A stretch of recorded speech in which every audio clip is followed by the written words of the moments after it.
Hello everybody, Vision here. Welcome back to Building Disneyland and Lego Week 18. So this week I'm going to continue working on Splash Mountain, which I started last week, and maybe a few other things. So let's get into it. Alright guys, so starting this week I have this frame here, which is actually to go around the perimeter.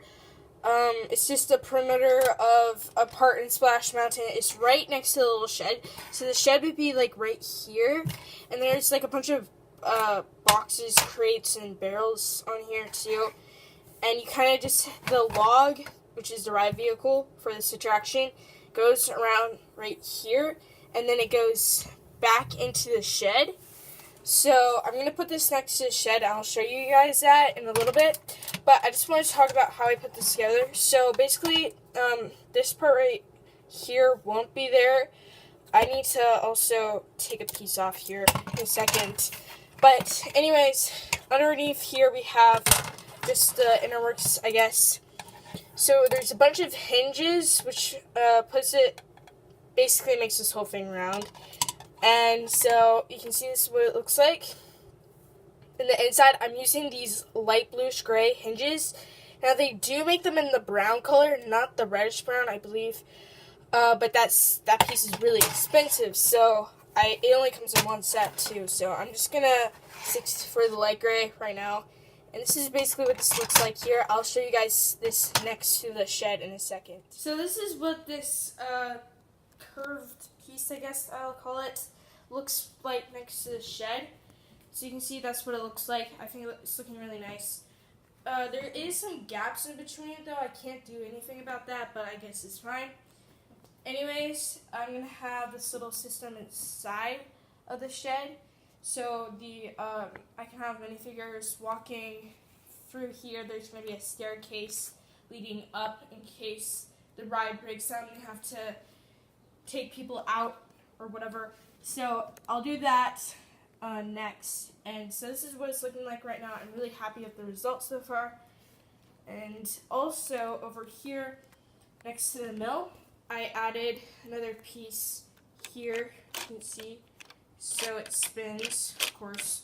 I might hook up a motor to that. I don't know how to do that. It just gets too big. So that's going to be kind of hard to do unless I put gears in there and I have it built underneath there, but I doubt I do that to make the mill spin.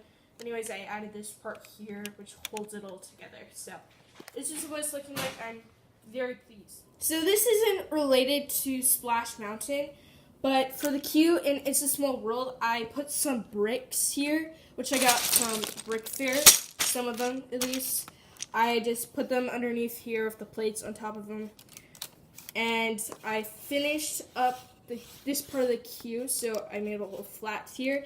Now I just need to put some pieces, the fence basically, which is going to be identical to the other side over there. And it's actually in line. It's the correct distance away. It's completely straight line down. So anyways, I'm going to put some minifigures on here at some point, and I really like how it's turning out. And so yeah. Alright guys, so what I had before was the little contraption, but I changed it, and you can see it here. I made it a little bit taller. I just made this a plate color, and then I also filled it in with these dark tan plates. This one's a different shade. It's kind of odd. But anyways, this is what it looks like. I also put these barrels in a crate here as well, because it's accurate, and I also put another plate up there too. So over here I have some foreign plants. I'm going to get those skeleton arm pieces in a different color, but what I have is basically using the skeleton arms to prop it up, and then the clip pieces underneath there, and I also have the spike pieces. So it uses basically what you have. You just put this in like so. That's the illegal building technique, but I still like how it looks nonetheless, and I think it looks really good. So I'll change the color, and I'm going to do order so you can see it changed. I think it's going to look really awesome. Alright guys, so I got a lot more progress since the last time I showed you this. So first of all, I put stilts on this. I might have to make it one more brick higher, but you can see how that looks.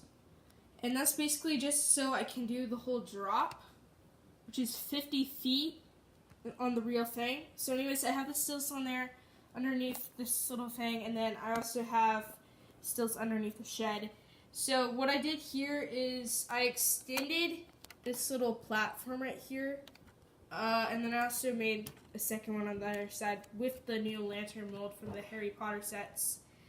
So I did that, and then I also went in here, added some plates, and I tiled that over, and then I added stairs, which look very nice. I'm really liking how that looks. You can see how that looks like right there. And then also coming over here, I added some more of the vines. Again, I'm gonna have to make a bricklink order just so I can get the skeleton arms in the right color. So I'll do that soon. They're pretty cheap on bricklink. They're like 22 times the price on Bricks and Pieces, so it's definitely a much better deal on bricklink.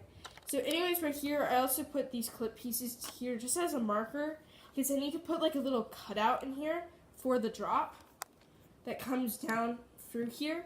So I'll do that soon, and this is how it's looking. So I'm really happy with how it's looking so far, and that'll do it. So I created the indent into the ground cover here, which you can see, and it looks very nice.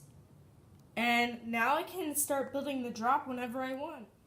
So I've been messing around inside of the shed of Splash Mountain, and I was thinking I want to put like a conveyor belt in here so it will be functional. So I'm thinking I'm going to be using these track pieces so it'll lift up the ride vehicle, which in this case is the log. So I just put up these bricks, I guess, just so this will be on stilts. So I'll just put this in here, and of course it'll be longer. I have plenty of these pieces. I'll probably need more by the time this project's over though. So anyways, it'll just like go up here. It'll be going straight, and it'll make it incline up so it can carry the ride vehicle to the top of the mountain. So I started working on the conveyor belt, if you will, and you can see I got the power functions hooked up in there. Now it doesn't necessarily work yet just because I need to build up to the top so that way it will be able to be functional. So anyways, what you can do is I'm just going to give you an example of what it'll look like when it's done, basically. So if I lift this up, it'll just look like this. It's going to take the ride vehicle up. Now my only question is, how is it going to latch onto the ride vehicle? How is the ride vehicle going to latch onto the track, and how is it going to come off after it latches on? So that's my only question right now. So I'm just going to continue building. So that is going to do it for this week of building Disneyland. You can see I got a lot of progress done with this area right here. I started messing around with the power functions. I was working on the inside of the shed. So I'm pretty satisfied with what I've gotten done this week. So next week I'm going to be working with the power functions a little bit more, and then building out in this area, maybe working on the drop a little bit. So I'll see you guys next time on Brick Vision. Keep on building. Bye.